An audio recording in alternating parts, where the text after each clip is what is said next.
برکت. ایک صحابی ہے، یا رسول اللہ تنگی ہے رزق کی، کوئی وظیفہ بتائیں.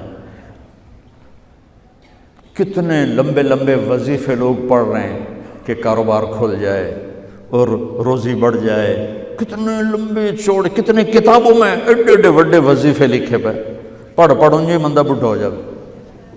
میں قربان جاؤں یا رسول اللہ آپ کی شفقتوں پر، آپ کی رحمتوں پر. سنو، یہ کرو، میری بات نہیں ہے، میرے نبی کی بات ہے. تجربے کی وجہ سے کرو گے تو کچھ نہیں ملے گا، یقین سے کرو گے تو دروازے کھلتے دیکھو. کہ یا رسول اللہ ارید ان یوسع علی رزقی، میں چاہتا ہوں میری روزی کھل جائے. تو آپ نے کہا ادم علی الطہارہ یوسع علیک رزقک، تو باوضو رہا کر تیرا رزق کھل جائے. کوئی زور لگتا ہے وضو؟ تمہارے ہاں تو سردی ہوتی ہی کوئی نہیں کہ بھئی ٹھنڈا پانی ہے کیسے وضو. یہ تو ہمارے لیے مسئلہ ہے کہ بھئی ٹھنڈا پانی ہے کیسے وضو کرو. وہ ہمارے گاؤں کا مراسی مجھے مل گیا، میں نے کہا چل نماز پڑھے گی. نہیں جی میاں جی سردی بڑی، نہ لے جاؤ سردی بڑی. مراسیوں کو سردی زیادہ لگتی. میں نے کہا نہیں آج تک نماز پڑھا کے چھڑنا ہے. میں اس کو لے کے جب وہ ٹوٹی پہ بیٹھا نا، جو ہی ہاتھ پہ پانی، وہ حالے ہو ٹھنڈا پانی، وہ حالے ہو ٹھنڈا پانی. تمہارے لیے تو یہ مسئلہ بھی نہیں کہ ٹھنڈا پانی. میرے نبی کی یہ سارا مجمع لے لو، یہ اوپر مستورات لے لیں. ادم علی الطہارہ یوسع علیک رزقک. میرے نبی نے فرمایا باوضو رہنا شروع کر دے، اللہ تیرا رزق کھول دے گا. اب یہ اللہ رسول کی آپس کی بات ہے تو میری بات ہوتی تو دیوار پہ مار دو. تجربہ کرو. نبی کی بات کو تجربہ کر کے نہیں کرتے، یقین کے ساتھ کرتے ہیں.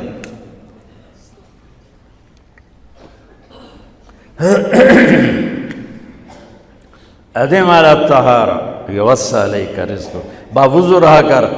اچھا باوضو رہنے کے اور فائدے. اللہ پیار کرتا ہے، شیطان ڈرتا ہے، اور وضو ہوگا تو نماز آپ ہی پڑھی جائے گی. چلو یار وضو ہے 4 فرض ہی پڑھ لو گی. ایک دفعہ شیطان آیا ہمارے نبی سے ملنے، تو آپ نے اس سے پوچھا تیرے دشمن کتنے؟ کہنے لگا 15. آپ نے فرمایا کون کون ہے؟ کہنے لگا پہلے تو تھوڑا ہی نمبر ہے، پہلا نمبر تو تھوڑے نال میرا لگو ہے. پھر کہنے لگا وہ مسلمان جو 24 گھنٹے باوضو رہتا ہے وہ میرا بڑا دشمن ہے.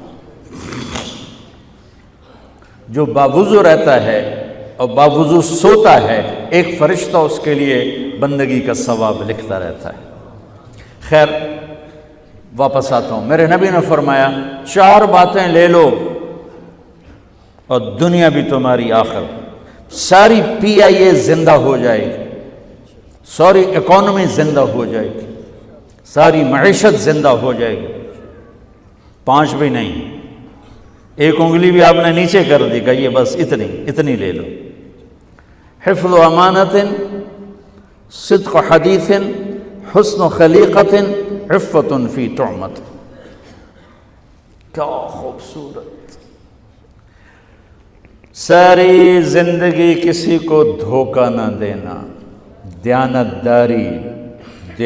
داری. میرے ملک کے ادارے کیوں ڈوب گئے؟ دیانت نکل گئی، کھوٹ آ گئی، دھوکہ آ گیا. میرے نبی نے کہا حفظ امانت، کبھی امانت میں خیانت نہ کرنا. صدق حدیث، کبھی جھوٹ نہ بولنا، ہمیشہ سچ بولنا. میرے نبی نے فرمایا میرا امتی ہر گناہ کر سکتا ہے، 2 نہیں کر سکتا. ایک جھوٹ کبھی نہیں بولے گا، ایک دھوکہ کبھی نہیں دے گا. میرے نبی کی 2 صفتیں ہائی لائٹ ہوئیں، صادق اور بولو کیا ہیں؟ کوئی اور بھی تو ہو سکتی تھی جس سے مشہور کیا. کعبہ قوسین بھی تو ہے، اور ادنا بھی تو ہے، واللیل بھی تو ہے سیاہ زلفوں والا، والضحیٰ بھی تو ہے روشن چہرے والا. کس سے مشہور کیا؟ صادق امین. اگر آپ مجھ سے سوال کرو، میں ممبر رسول پہ بیٹھا ہوں کہ مولانا صاحب سارے دین کو 2 لفظوں میں بتاؤ، ساری شریعت کو، تو میرے پاس 2 لفظ ہیں، سچائی اور امانت داری۔ آپ مجھ سے سوال کرو مولانا صاحب ساری دنیا کے کفر کو بتاؤ، تو میرے پاس 2 لفظ ہیں، جھوٹ اور دھوکے بازی، جھوٹ اور خیانت۔ پوری دنیا کا کفر ان کے اندر چھپا ہوا ہے، سچائی اور دیانتداری پوری دنیا کا اسلام اس کے اندر چھپا ہوا ہے۔ دیانت اور سچائی یہ بیج کی طرح ہے، اور پورا اسلام پھر باغ بن کے پھلتا پھولتا ہے۔ جھوٹ اور دھوکہ یہ بھی بیج کی طرح ہے، پھر اس سے کفر کا جنگل کانٹوں بھرا جنم لیتا ہے۔ میرے معاشرے سے جھوٹ نکل جائے، دھوکہ نکل جائے، یہ پاکستان جنت کا ٹکڑا ہے۔ اور یہ حکومت کے بس کا نہیں ہے کہ وہ سب کو سچ بلوائے، یہ مجھے کرنا ہے، یہ مجھے کرنا ہے، میں نے اور آپ نے اس کو شروع کرنا ہے۔ حضرت جریر بن عبداللہ یہ یمن کے شہزادے تھے، آخری حج پہ مسلمان ہوئے، اپنے نوکر سے فرمایا گھوڑا خرید کے لا، میں پیسے یہاں پیمنٹ کروں گا۔ وہ منڈی میں گیا، 300 روپے کا گھوڑا لے کر آیا۔ جب انہوں نے گھوڑوں کو دیکھا تو وہ قیمتی تھا، مالک کو پتہ نہیں تھا، اور یہ گھوڑوں کی نسل کے پہچاننے والے اس سے کہنے لگے تیرے گھوڑے کے 400 کر دوں؟ کر دو۔ بڑا حیران ہو کے دیکھنے لگا، بھئی اے کی آپ تو مجھے چیز خریدنی ہے تو میں گھٹاتا ہوں، اور اجمل نے بیچنی ہے تو یہ اس کی قیمت بڑھاتا ہے، اور یہاں خریدار کہہ رہا ہے 400 کر دوں؟ وہ کہنے لگے کر دو۔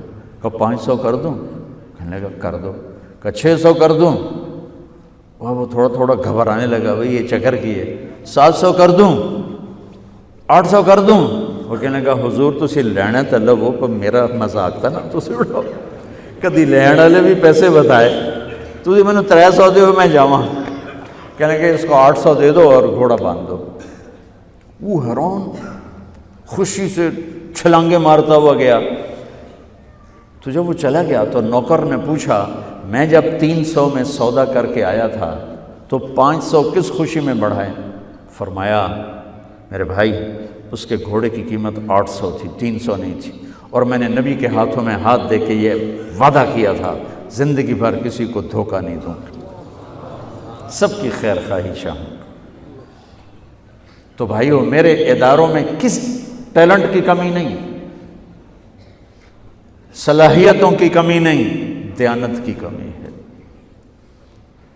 قوت عمل کی کمی نہیں، سچائی کی کمی ہے۔ حجاج بن یوسف ایک ظالم گورنر گزرا ہے، اس کے خلاف بغاوت ہوئی، وہ ناکام ہو گئی۔ تو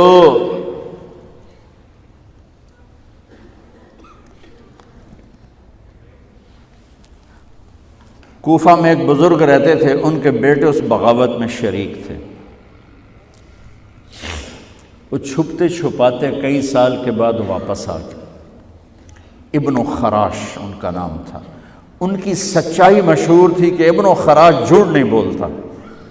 حجاج کو پتہ چل گیا CID سے کہ آ گئے، تو اس نے کہا آج ابن خراش کا امتحان ہوگا۔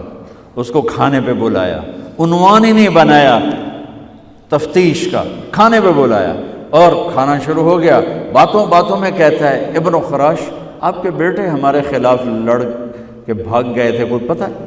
تو ابن خراش ہنس پڑے، کہنے لگے حجاج زندگی موت تو اللہ کے ہاتھ میں ہے، گھر آئے بیٹھے۔ تو اس نے کہا تیری سچائی کو سلام کرتا ہوں، اگر تو جھوٹ بولتا یہیں تیرا سر اتارتا، پھر تیرے بیٹوں کا جاؤ سلام ہے تیری سچائی کو، تیرے بیٹے تجھے مبارک ہوں، مسلمان جھوٹ نہیں بولتا۔ میرے نبی سے پوچھا گیا یا رسول اللہ کیا مسلمان بزدل ہو سکتا؟ کہا کیا مسلمان بخیل ہو سکتا؟ آپ نے کہا۔ پھر پوچھا گیا جھوٹ بول سکتا؟ کہا نہیں، جھوٹ نہیں بول سکتا۔ تو دو باتیں حدیث پاک کی، صدق حدیث، حفظ امانت، یہ دو باتیں زندہ ہو جائیں تمہارے سارے ادارے زندہ ہو جائیں، ہم نقصان سے نکل کر نفع میں آ جائیں گے، نفع میں آ کر اوروں کو دینے والے بن جائیں گے۔